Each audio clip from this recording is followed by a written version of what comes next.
it just goes to show that, yeah, your faves can very royally screw up and royally upset you. But I saw this and it made me sad because it makes me think of this picture and how that army probably also would have been disappointed and sad. And if you don't know why I'm upset that they're working with McDonald's of all companies, McDonald's is like one of the biggest contributors to Israel, and where people were like, oh, Coke donated, turns out Coke did not donate to the Israeli soldiers, but do you know who actually did? McDonald's did. McDonald's, you can have. You're supporting genocide. You make drinks for genocide. Concern which the world is showing for the Palestinian people and is actually showing for these horrible, inhuman Over Kpop, period. Listen, I hate cancel culture, but Taeyang has such a huge following and influence, and him acting this recklessly is actually disappointing, especially since Gaza is in level 5 of starvation. To all you big back bitches that still eating at McDonald's and Starbucks, fuck you. Free my bitches in Gaza, period. 6+ years of supporting BTS, but I won't support genocide. I'm out. And unfortunately, as a Korean, it is that deep. It really is that deep. This kind of disappointment wasn't on my list for comeback after being a fan for years. I honestly wasn't even planning to make this video. The last one I did, where I talked about K-pop idols who were accused of supporting genocide versus those who actually spoke up and even took some action for Palestine, already got me a ton of hate. And look, the hate itself doesn't really bother me. I run a tiny channel with just 6K subs. I don't see myself as anyone big. What actually upset me wasn't the hate, but who it came from. And I'm just gonna say it. Toxic Army. I've been in the K-pop space for years, so toxic Army stans aren't new to me. This isn't my first time seeing or dealing with their comments. But the comments I got this time? That was a new low, even for them. The way some of these people were being openly Islamophobic, insensitive, and just flat out arrogant about what's happening in Palestine, it's honestly beyond me. So, when McDonald's posted on X about missing the K-pop era, I already knew something bad was coming. And then, boom, they collabed with Tiny Tan. Like, come on. You know what's happening in Palestine, you know about the starvation, you know the suffering, and yet, instead of showing some awareness, they go ahead and partner with one of the biggest contributors to the Israeli army, a company that's literally at the top of the BDS boycott list. How can you not get upset seeing this? How can you just ignore or deny it? Let's take a look at some of the comments first. One person, being absolutely Islamophobic, wrote that I was blaming V for a genocide and said this isn't even his responsibility to care about. Then went as far as saying, why can't I blame their God for everything? First of all, I never blamed V for genocide. What I did talk about was his collab with companies that are directly supporting the suffering of kids who are starving and being erased every single day.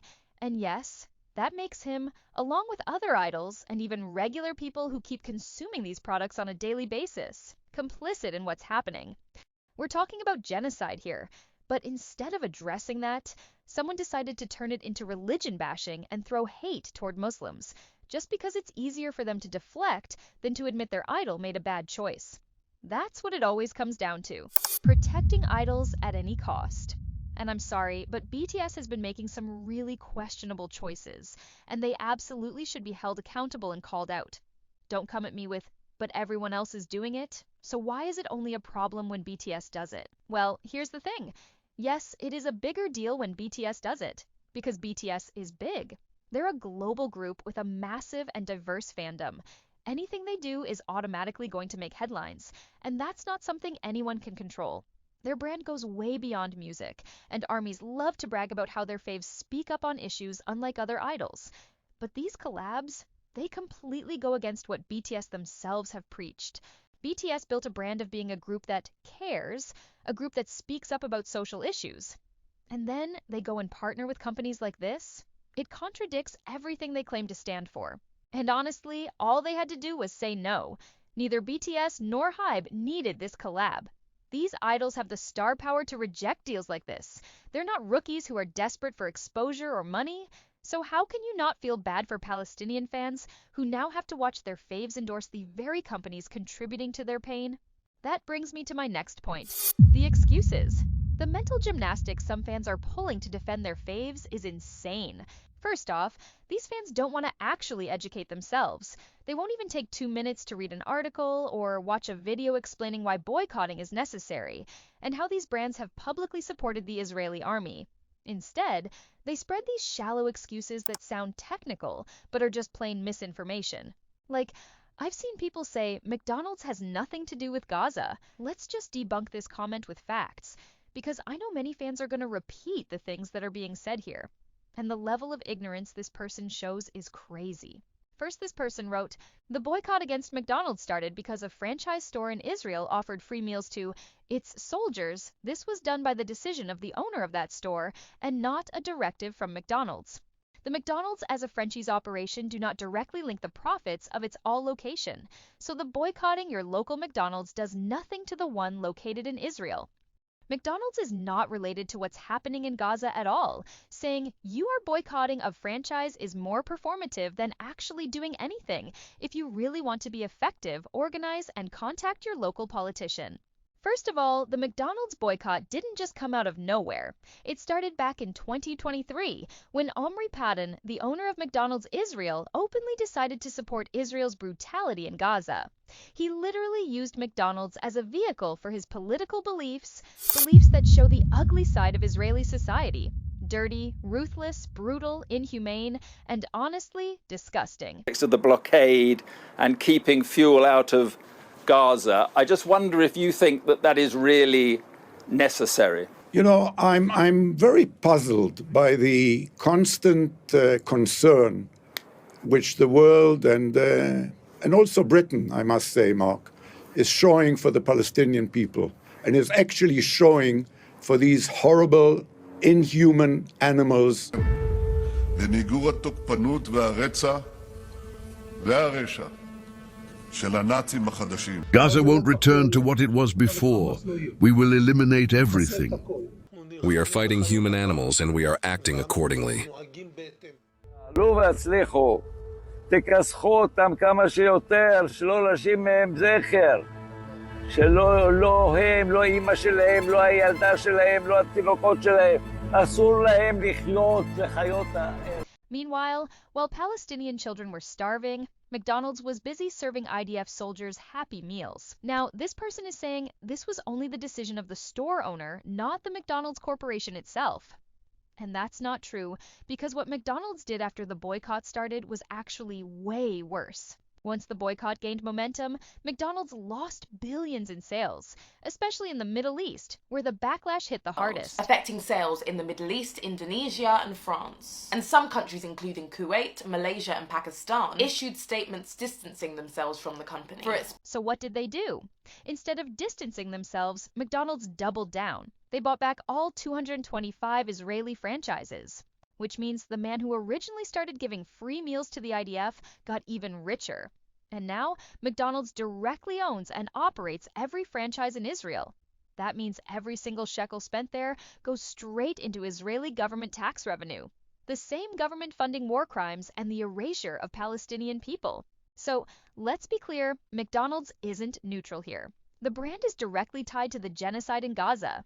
They've chosen a side, and their Happy Meals are literally funding war crimes, while Gaza is experiencing level 5 starvation.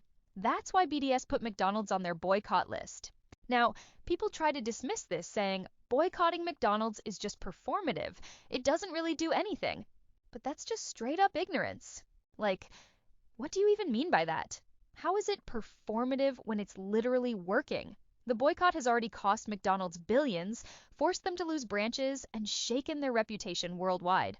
And as for talking about it being performative, let's be real, social media is the only platform Palestinians have right now. Every video you see of families asking for shares, comments, and engagement isn't just for awareness. It directly boosts donations and helps them survive. Talking, sharing, boycotting, that's the only form of power regular people have in this situation. So no, it's not performative, it's action, it's solidarity. At the end of the day, McDonald's gave free meals to IDF soldiers while Palestinian kids were starving. That's the reality. And then there's the hate towards idols who actually did boycott these brands. I mentioned Felix in my last video, for example, and praised him for showing care, and even that became controversial. People were saying stuff like, he doesn't really care, he's just doing it for the camera. I'd like to apologize for bringing out the bottle, the Coca-Cola bottle. I do apologize for just showing that on live, and I didn't mean to hurt anyone's feelings, so yeah, I really want to say I'm very sorry for just showing that out. I didn't want to make Stays upset, so I just want to say I'm really sorry for bringing that up, and I won't do it. I won't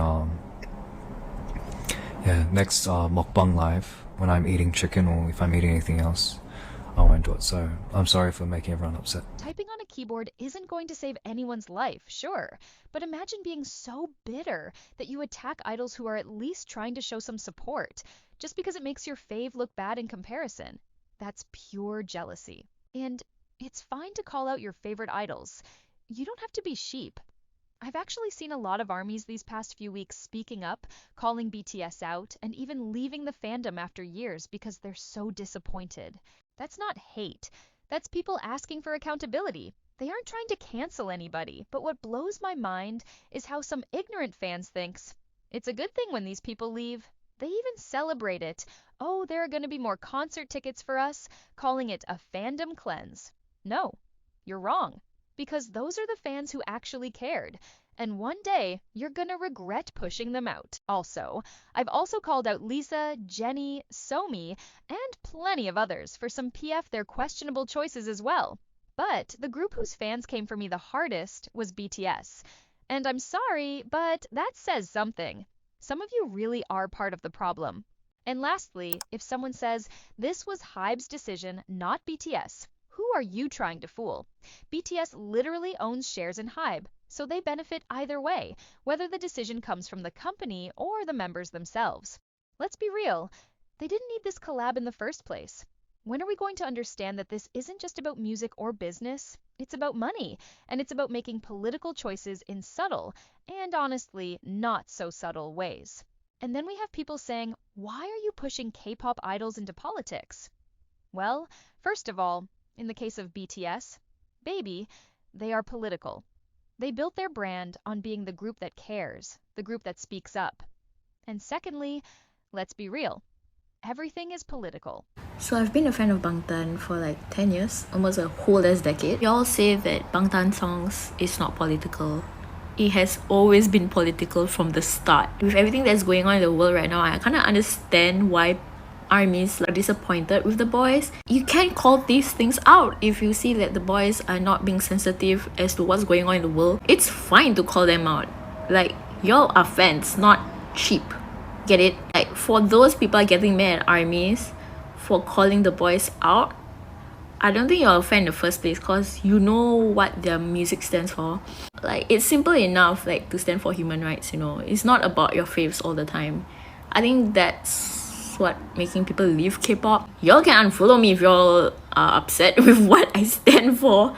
I may be a fan of their music and them, but right now I'm kind of disappointed that none of them are speaking out about it. Well, y'all can bash me all you want in the comments, but human rights is always the priority, guys. One ARMY put it perfectly. As a baby ARMY, before I even stand BTS, I remember them speaking out against Asian hate during COVID. I saw them support BLM, UNICEF campaigns, and so many causes. So why is it that now, when it comes to Palestine, ARMYs act like holding BTS to their own political standard is cancel culture? Supporting Palestine isn't about canceling idols, it's about standing with people who are literally dying. ARMY has been the biggest fan base in K-pop, and we've influenced political conversations before, so why stop now? BTS has spoken up before, so they can speak up again. And if a brand is on the boycott list, it doesn't matter if it's the Korean branch or not. If Hybe and BTS are financially tied, they benefit either way. That's why it matters. We want BTS to speak up about Palestine just like they did about other causes. Because this issue is bigger than K-pop. And honestly, I agree with that 100%. At the end of the day, it's simple. Free Palestine. Always. My morals, my humanity, my beliefs will always come before any idol. Holding your faves accountable doesn't mean you hate them. In fact, silence is not love. If you truly care, you hold them to the standard they set for themselves. Because the BTS that so many fans once found comfort in, the group that spoke up for justice, doesn't look like the BTS we're seeing right now. So I'll say it again, louder this time. Free Palestine. Over everything.